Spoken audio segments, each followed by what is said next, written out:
Detective Norman. Can I join you?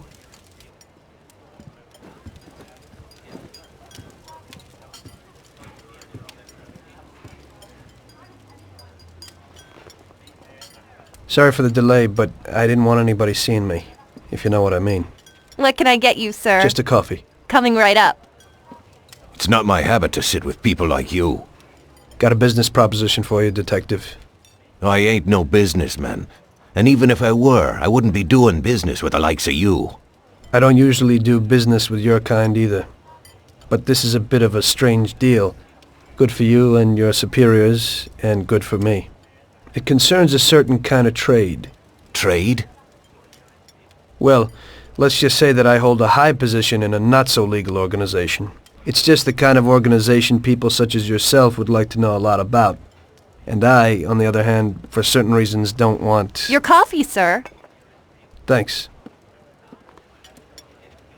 I have my own personal reasons why I don't want to be associated with this organization. It ain't too easy to leave this kind of business, if you know what I mean.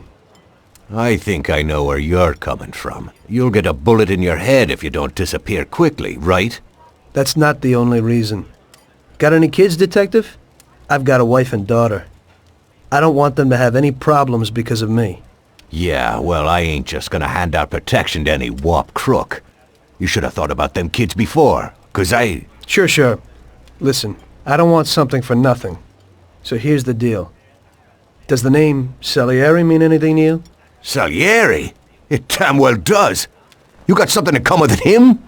You could say that. I've worked for him for several years. Now he wants to rub me out. If you protect my family and me, I'll tell you everything. Names, dates, accounts, everything.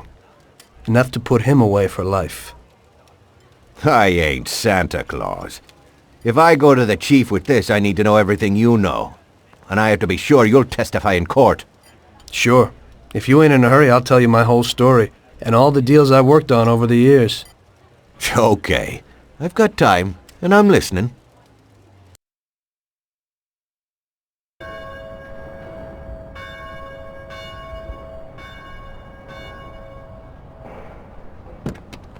I used to be a taxi driver.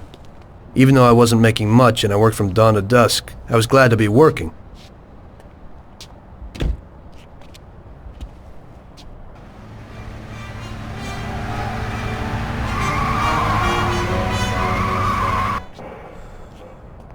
It was a bad time and some other people were worse off than me.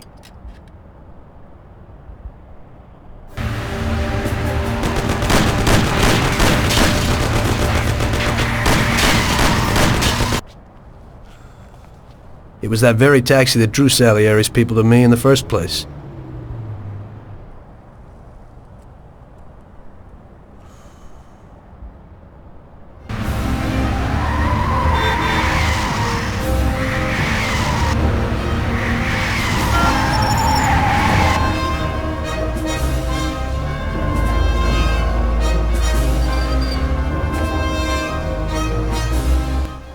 One day I was on my break and I was just hanging out.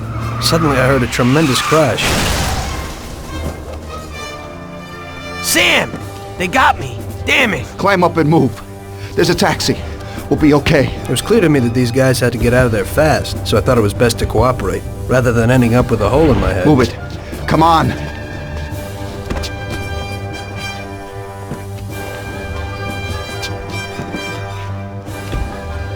Where to? Anywhere! Fast! I hope you're damn fast. Faster than Sam here was. I burned rubber out of there like a bat out of hell. It didn't matter where, just away from those gentlemen who were chasing my new customers.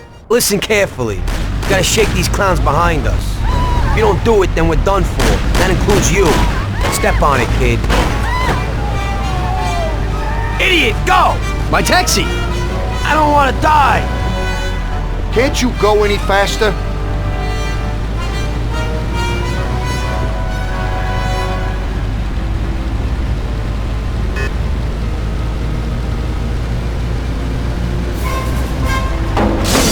Oh!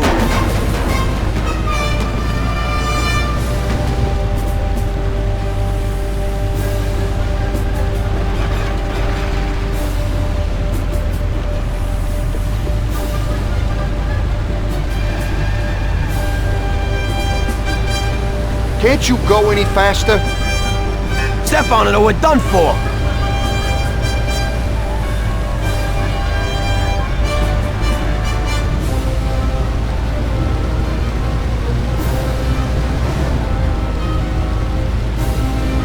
Great! We made it! Good work, brother. Now take us to Salieri's bar. I'll show you the way.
Finally, we're home.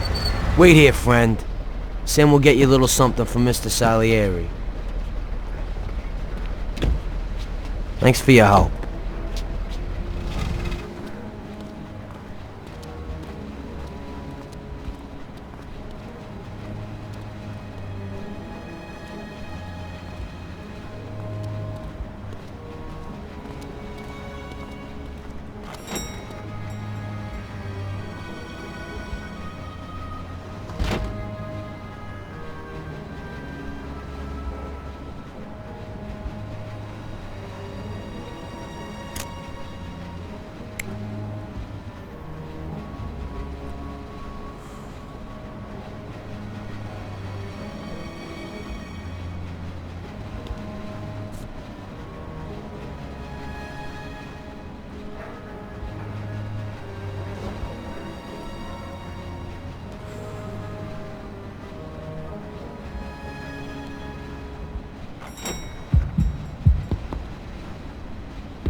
Mr. Salieri would like to thank you as well as myself and Paulie.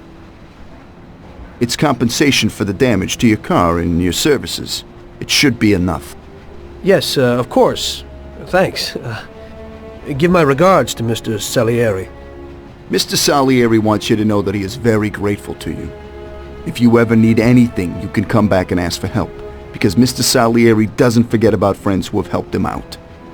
If you're interested, maybe we could find a job for you here, and it would pay well. We always have positions for guys as good as you. Okay, okay. I'll think about it. Thanks, really thanks. I'd better go to fix the car and so on. All right, I understand. Just think about it. And I hope it's clear that this matter is only between ourselves. You take care, kid.